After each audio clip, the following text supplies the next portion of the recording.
Welcome to the Mastering Business Skills podcast, where we interview successful small business owners who share their own journey, mastering the skills they needed to grow and be successful in their business.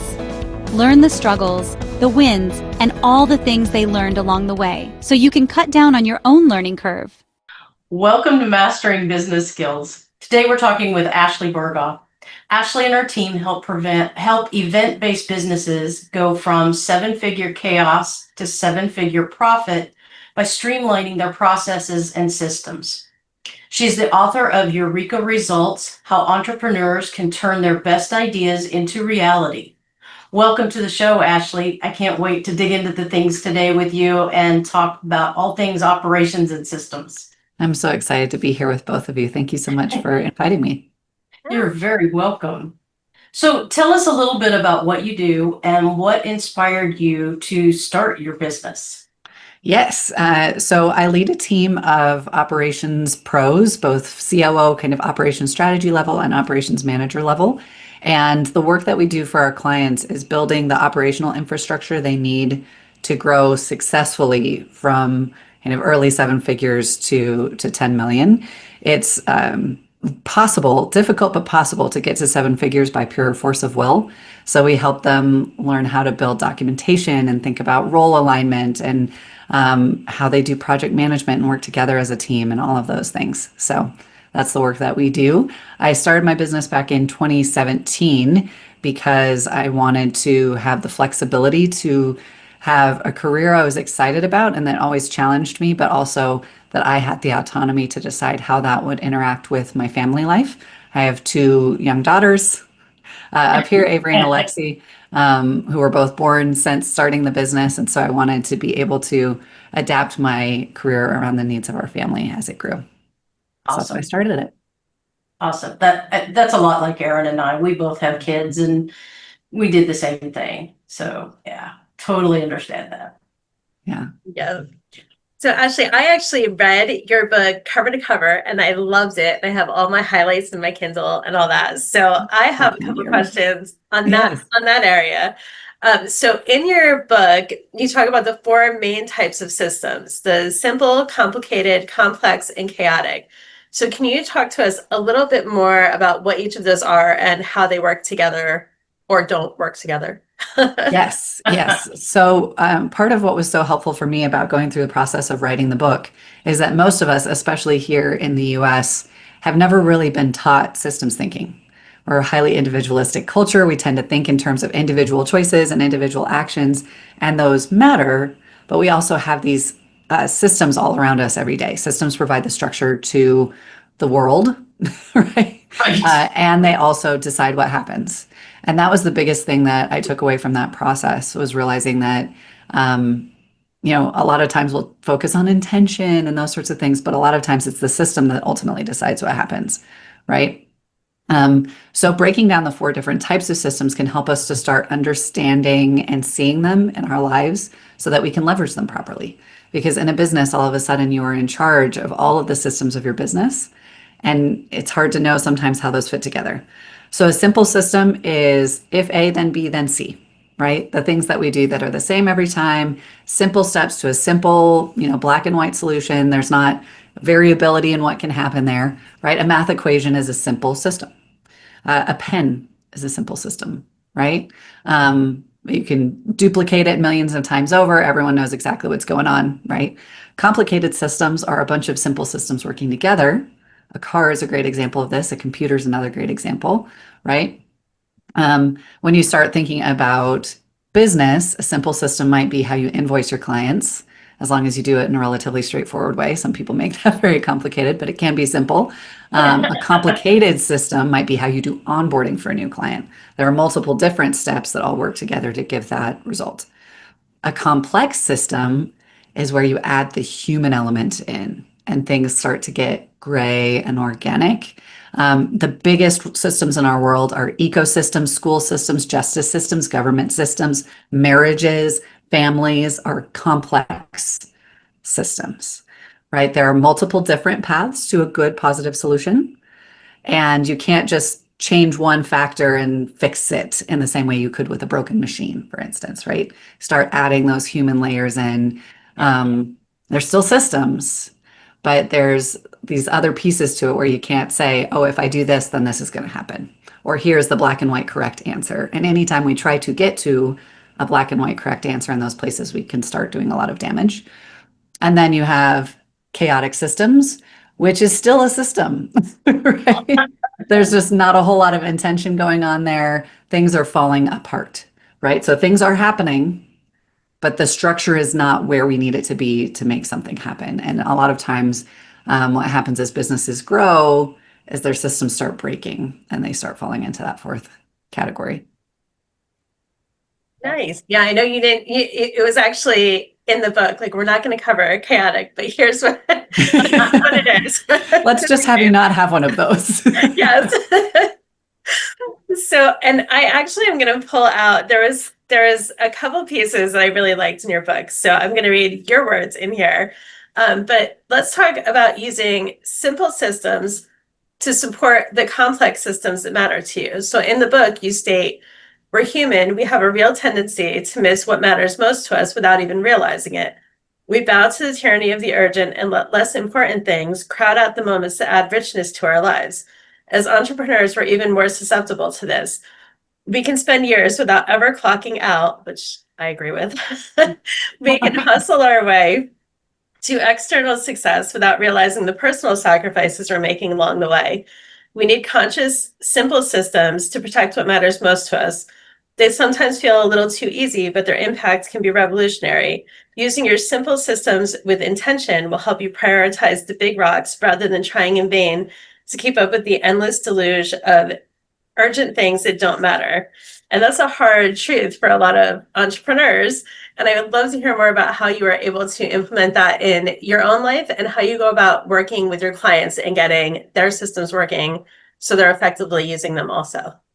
Yes, that's a great question. And thanks for sharing that section. It's something that I use a lot for myself. And I think it's a really helpful brain shift to start with, because you'll hear this in marriages a lot, where people will start to say, well, I shouldn't have to have a system for this, right? It should be easy.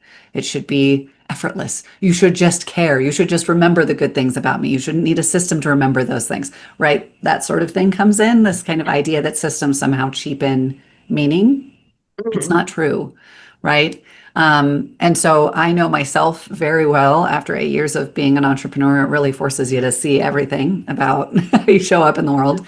And one of the things I know about myself is I have workaholic tendencies. I have young children, and it is very easy for me to let work bleed outside of the container I want it to stay in.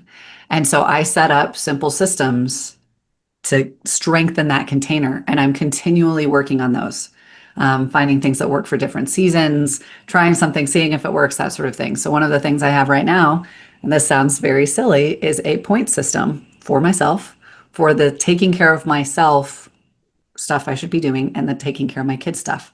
So I get a point if I don't have calls on Wednesdays, which are my no call days. I get a point if I don't have calls before noon. Get a point if I don't work more than 25 hours a week, because that's the container my work has in this season of our family. And I get rewards if I keep those points. And that sounds silly.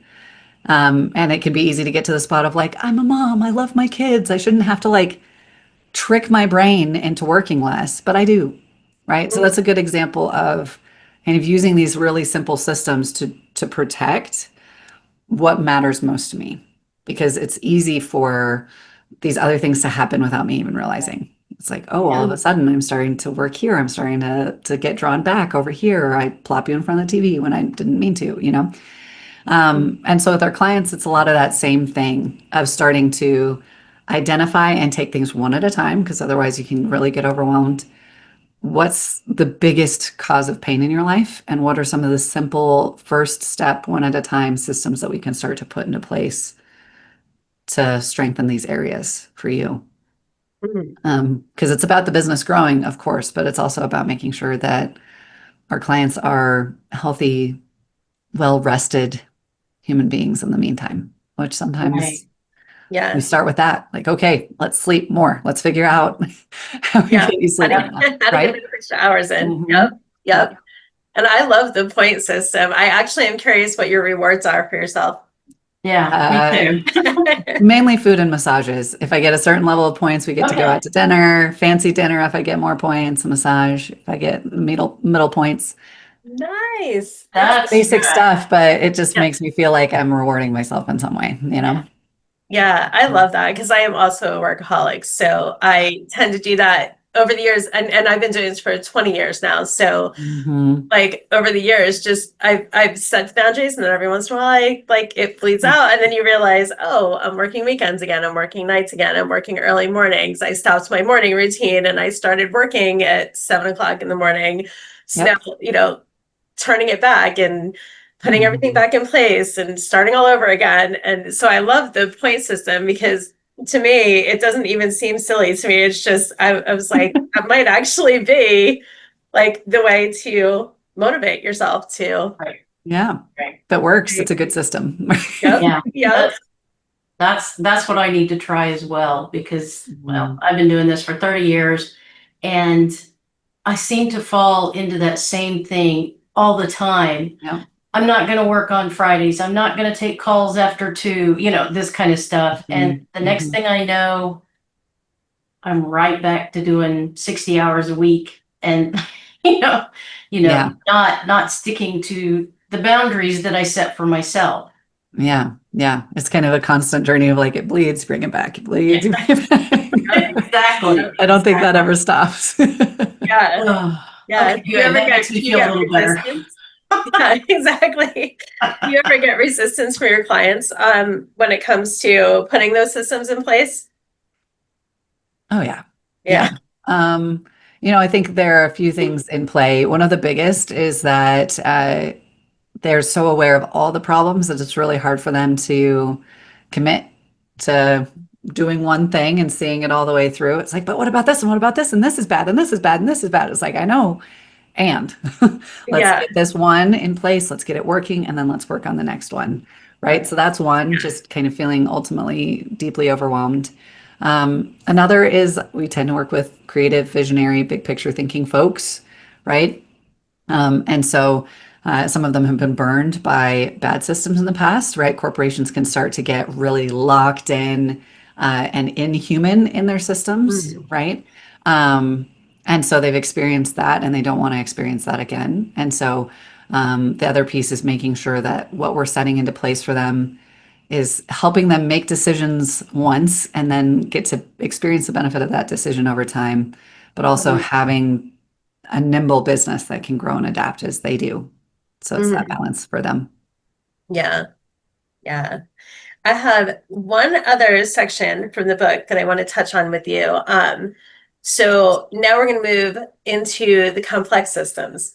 In the book, you say our career arcs and businesses are complex systems. If we set up systems without thinking about what we want our legacy to be, processes can become the wall between us and the things we value most. They can stifle our creativity, force us to operate in a way that doesn't work for us, or cause inadvertent damage to our teams or clients. But when we know what matters most to us and what we want our businesses to accomplish, we can build systems that turn our visions into reality. So that would hit extremely hard for me. I was like, oh my gosh, I so relate to that. Tell us more about how we can break things down and get clear on the business goals and be able to effectively create systems that work towards those goals and allow us to keep that creativity and the vision without breaking anything in the meantime. Yeah, it's a tricky process. And one of the questions I love asking everyone when we start working with them is, why do you have this business? It's a lot easier to have a job. Why do you have this business? And also, why do you have this business instead of a completely different kind of business? Why do you have this business model? And I think it can be really easy in the swirl of information that we're all in to see like, oh, this is the way, right? Yeah. I need to grow to a much bigger business, or I need to have an agency, or I need to not have an agency, or I need to, whatever it is that someone's trying to sell you as far as business models is concerned. But every model, every type of business has pros and cons to it. And it can be really easy to get lost in that swirl and forget, like, oh, I actually just really love doing the work and I love having a few projects a year. And that's great. So why am I building this over here instead? Right? It's because someone told me I was supposed to, right? Yes. And so we have had clients where when we dig into that, it's like, oh, okay, we're working on building the systems for this business that you don't ultimately want to have. And maybe you need to be in it for this season for whatever reason. Let's get you stable and steady there, but we're going to be working very aggressively towards a different business model altogether. How do we do that? Right? And so it's really easy to kind of get in this place of, well, they did it, so I need to do it, including like kind of ways of doing systems. EOS is one of the big ones, right? Where people are like, oh, EOS is the way. And EOS works for some businesses and not at all for others. Right. Yeah. And it depends a lot on what you need from what you're building. And so it's just really helpful to keep that clear picture of what matters most. So when you're making big strategic decisions, you're able to filter through them a lot more quickly than otherwise you would be able to. Yeah, that's great. Because I know Sharon and I ask a lot of people, their version of success, and what does it mean to them? What is it? How has it changed over time? Because I know when I started, everybody was like, oh, you have to grow to $1 million business. You have to have a team and you have to have this and you have to have that. And I tried all of those things and it was like, that's not a fit for me. Right. And when I scaled it back to what is a fit for me, and it wasn't, you have to work with, the big companies, and that's where, and the 15 million in revenue and all of that. And I'm like, no, I really like the small, mom and pop shops and like that type of stuff. That's where my heart is. And that's when things clicked, when I wasn't trying to do a business model that didn't fit my goals or my life or my vision for my business. I went back to, it's okay to stay small. You don't have to. Everybody in the world does not have to have $1 million business or a $10 million business or a corporation or whatever. So yeah, I was the same way. I kept hearing, you need to do this, you need to do that. And it's like, I was resisting because it didn't feel right to me. And I knew I didn't want to work with big companies and big corporations. I like the smaller ones myself because for me, it's more personal. And that's where I get my enjoyment out of. And so, yeah, that was a little tough having to try to stop listening. Yeah, and kind of keep the blinders on, right?